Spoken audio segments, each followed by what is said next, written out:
Comme à son habitude, Jésus a recours à des paraboles, à des images. C'est sa façon à lui de nous rejoindre dans les questions existentielles qui nous travaillent, qui nous habitent. Et ici, nous sommes devant une scène bucolique, en pleine campagne, avec plusieurs personnages. Il y a les brebis, il y a un berger, et puis il y a les voleurs et les brigands. Et Jésus s'emploie à opposer les uns aux autres. Le berger, lui, n'agit pas comme les voleurs et les brigands. Et d'ailleurs, les brebis ne réagissent pas de la même manière.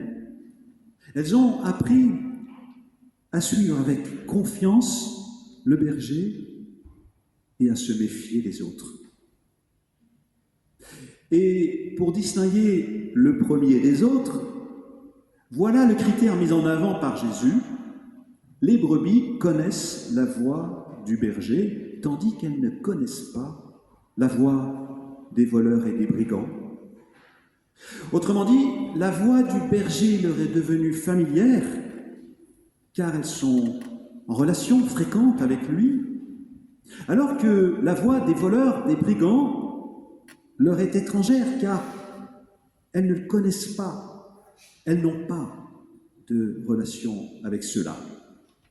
Et vous l'avez compris, derrière cette image de la voix du berger, il y a la voix de Jésus, la voix de Dieu. Mais cela pose au moins une question. Comment, au départ, la voix de Jésus et de Dieu se distinguait des autres voix, des voix des voleurs et des brigands? Car pour reconnaître la voix de Dieu, il faut d'abord la connaître, c'est-à-dire il faut l'avoir entendue une fois ou même plusieurs fois. Cela rejoint une question que nous, les jeunes, nous nous posons parfois à la mission JIP lorsque nous lisons la Bible ensemble. Une question en même temps qui regarde aussi les autres générations. En tant que chrétiens, chrétiennes, nous croyons que c'est la voix de Dieu qui nous parle dans la Bible. Mais en même temps, nous constatons que dans la Bible, il n'y a pas qu'une seule voix qui parle. Il y en a beaucoup, et elles ne disent pas toutes la même chose. Parfois même, ce sont des voix discordantes, des voix qui se contredisent. Et d'ailleurs, c'est la même chose aujourd'hui entre chrétiens de différentes confessions. Il y a des voix discordantes aussi. Elles ne disent pas la même chose. On n'interprète pas la Bible tous et toutes de la même façon.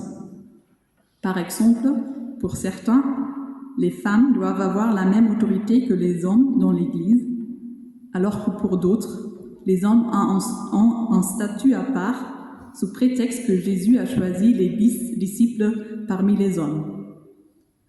On constate aussi un désaccord entre les uns et les autres au sujet du mariage des couples de même sexe, par exemple, en partant de la même Bible. Eh bien, pour moi, il y a un verset central, un verset qui me guide plus que tout autre verset. Et d'ailleurs, il se trouve dans ce même évangile de Jean, au chapitre 4. Et ce verset dit ceci: « En effet, Dieu a envoyé son Fils dans le monde, non pas pour juger le monde, mais pour que le monde soit sauvé. » Ce qui, me semble-t-il, nous dissuade de tout jugement et de toute discrimination. La Bible n'est pas un code de morale qui aurait pour fonction de tracer une frontière entre ceux qui sont du bon côté et ceux qui sont du mauvais côté, en définissant ce qui est normal et ce qui ne l'est pas. Notre texte est clair sur ce point. La voix du bon berger est respectueuse et bienveillante à l'égard de chacun, alors qu'à l'inverse, les brigands sont intrusifs, violents. Ils entrent par effraction dans l'espace des brebis. Je comprends que la voix de Dieu ne nous enferme pas dans une doctrine ou dans une pratique, mais elle nous ouvre un large espace. Et d'ailleurs, dans la parabole, la mission du berger, c'est de faire sortir les brebis de l'enclos, c'est de les mener dehors. Et cela, Jean le dit à plusieurs reprises.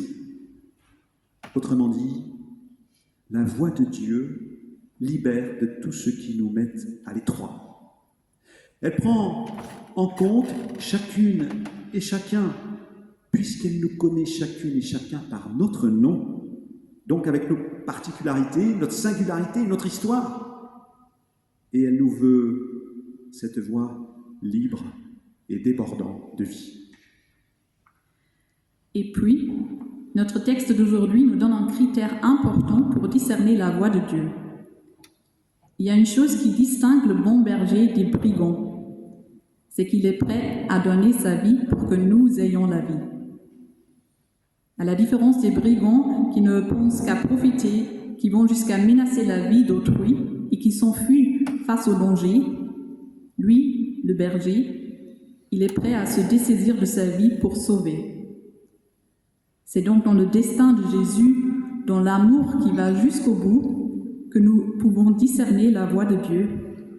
C'est parce que nous savons ce que Jésus a donné pour nous que nous pouvons distinguer la voix de Dieu même aujourd'hui dans ce monde bruyant. C'est en reconnaissant le don de Jésus que nous reconnaissons si c'est Dieu qui me parle ou un autre. Pour prendre une image un peu triviale, mais c'est la seule qui me vient à l'esprit, Jésus, c'est comme un appareil auditif qu'il me faudrait porter à l'oreille pour mieux entendre la voix de Dieu. Un appareil auditif qui distingue la voix de Dieu du vacarme ambiant des autres voix. Cependant, certaines personnes s'étonnent de cela. Elles nous disent « Je pensais que dans la Bible, tout était bon à prendre. Tout était parole de Dieu. Et toi, tu nous dis qu'il faut faire un tri. » Jésus était juif, et en tant que juif, il s'est inspiré des Écritures juives, c'est-à-dire de la Torah, des prophètes, des autres écrits du Premier Testament. Mais c'est vrai, il ne prend pas tout. Par exemple, toutes les lois qui définissent ce qui est pur et ce qui est impur, il les laisse de côté. Les pratiques qui visent à se tenir à l'écart de tout ce qui est considéré comme impur, il n'en tient pas compte. Et même, il les rejette. Il les rejette parce qu'il considère qu'elles font plus de mal que de bien. Cela signifie donc que, dans la Bible, tout n'est pas d'égale importance. Et donc, il n'est pas possible de prendre toute la Bible à la lettre. Il ne nous est pas demandé de mettre en pratique tout ce qui est écrit. Et d'ailleurs, c'est impossible, car cela nous conduirait à des comportements contradictoires. La Bible, donc, ce n'est pas un code de conduite, mais un ensemble de récits et d'enseignements qui sont là pour nous nourrir notre réflexion et éclairer nos décisions. C'est vrai, cependant, que dans la Bible, il y a des phrases qui peuvent nous choquer. Par exemple, sous la plume de l'apôtre Paul, lorsqu'il écrit aux Corinthiens « Femmes, taisez-vous dans les assemblées ». Et là, cela a inspiré des comportements misogynes dans l'Église. L'histoire du christianisme est pleine de pratiques discriminatoires à l'encontre des femmes. Et pourtant, heureusement, ce même Paul, il a écrit par ailleurs, devant Jésus-Christ, il n'y a plus ni homme, ni femme, ni maître, ni esclave. Ce qui montre son refus d'établir des discriminations et sa conviction que devant Dieu en Jésus-Christ, nous sommes tous et toutes égaux en dignité. Alors je crois que cela veut dire que nous ne pouvons pas mettre sur le même plan tout ce que Paul a écrit. Toutes ces réflexions ne sont pas d'égale importance. Si on étudie d'ailleurs l'ensemble de la pensée de Paul, on s'aperçoit que la parole que tu as citée, il n'y a plus plus ni homme ni femme devant Jésus-Christ, eh bien, cette parole, elle est dans la droite ligne d'une conviction centrale dans sa théologie, à savoir que c'est l'amour gratuit de Dieu qui fait notre valeur, fondamentalement. C'est ça, et non pas notre genre, non pas un statut social ou de prétendu mérite. Par contre, femmes, taisez-vous dans les assemblées, c'est une remarque périphérique, je crois. Dans la pensée de Paul, en tout cas, c'est une remarque marginale que l'on peut expliquer par un élément de contexte. Dans la communauté de Corinthe, parce que les femmes étaient plus libres qu'ailleurs, il faut bien le dire, il est probable que cela ait provoqué quelques agacements au sein de la communauté et peut-être cela a réveillé en Paul une sorte de résidu de misogynie. Et là, clairement, on peut regretter cette réaction de Paul, qui d'ailleurs est en parfaite contradiction avec ce qu'il croit fondamentalement et avec ce qu'il proclame par ailleurs. Pour prendre une image, nous pourrions dire que lorsque nous étudions un auteur biblique, c'est comme lorsque nous savourons un fruit. On ne s'arrête pas à l'écorce ou à la pelure, mais on va au milieu, on cherche la pulpe. À ce sujet, j'ai entendu une objection qui est digne d'être prise en compte. Quelqu'un m'a dit « Alors on se sert dans la Bible comme dans un supermarché. On prend ce qui nous plaît et on laisse le reste de côté. » C'est une remarque intéressante car elle pointe une dérive possible. En lisant la Bible, c'est vrai, nous courons le risque de prendre que ce qui nous arrange et de délaisser ce qui ne va pas dans le sens de ce que nous pensons. Alors, nous confondons la voix de Dieu avec la voix de nos propres envies. Nous prenons nos désirs pour la volonté de Dieu, alors que le texte biblique est là pour nous interpeller, nous déplacer, nous faire sortir de nous-mêmes. Jésus ne cesse d'étonner et de surprendre ses interlocuteurs par ses paraboles et ses paroles. Il fait bouger les lignes, il remet en cause les évidences et les habitudes.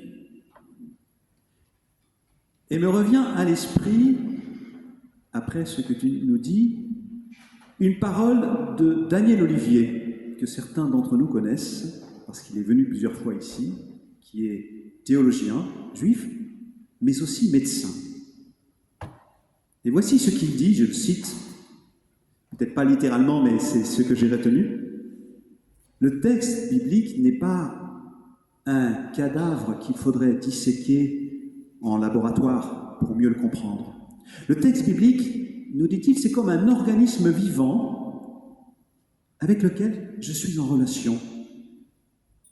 Et j'ajouterai pour ma part, le texte biblique, d'une certaine façon, c'est comme un compagnon de route, un ami avec lequel je suis en confiance. Or, avec un ami, je ne tourne pas en rond avec mes propres pensées, je ne reste pas dans un monologue, mais j'entre dans un dialogue. Et ce dialogue avec quelqu'un qui est proche, mais autre que soi, eh bien, ce dialogue nous fait bouger. Il n'y a pas que ma parole, il y a la parole d'un autre, une parole qui nous fait sortir de nous-mêmes, qui nous transforme, qui nous libère de nos peurs, qui nous ouvre sur d'autres possibles que peut-être nous n'avions pas imaginés. Oui, un dialogue qui nous donne la vie en abondance. Jésus nous laisse entendre sa voix. Il nous offre à entrer en dialogue.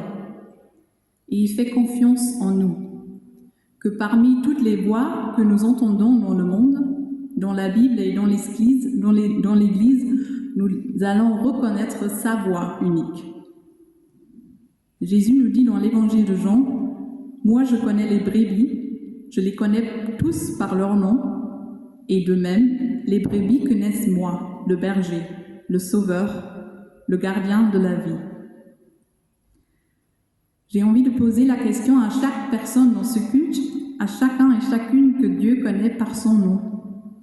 Vous l'entendez où, la voix de Dieu? Comment vous la discernez? Est-ce que c'est parmi les personnes autour de vous que Dieu vous parle? Est-ce que c'est dans la Bible? Quel est, selon vous, la pulpe de la Bible, le message central? Quel est le message qui fait brûler vos cœurs, comme les cœurs des disciples d'Emmaüs ont brûlé quand ils ont entendu la voix de Jésus? Jésus nous promet que nous pouvons l'entendre. Donc, je nous invite tous et toutes à écouter et à nous laisser guider pour que sa voix nous garde, pour qu'elle nous donne la paix, pour qu'elle nous unisse entre nous et avec Dieu. Amen. Amen.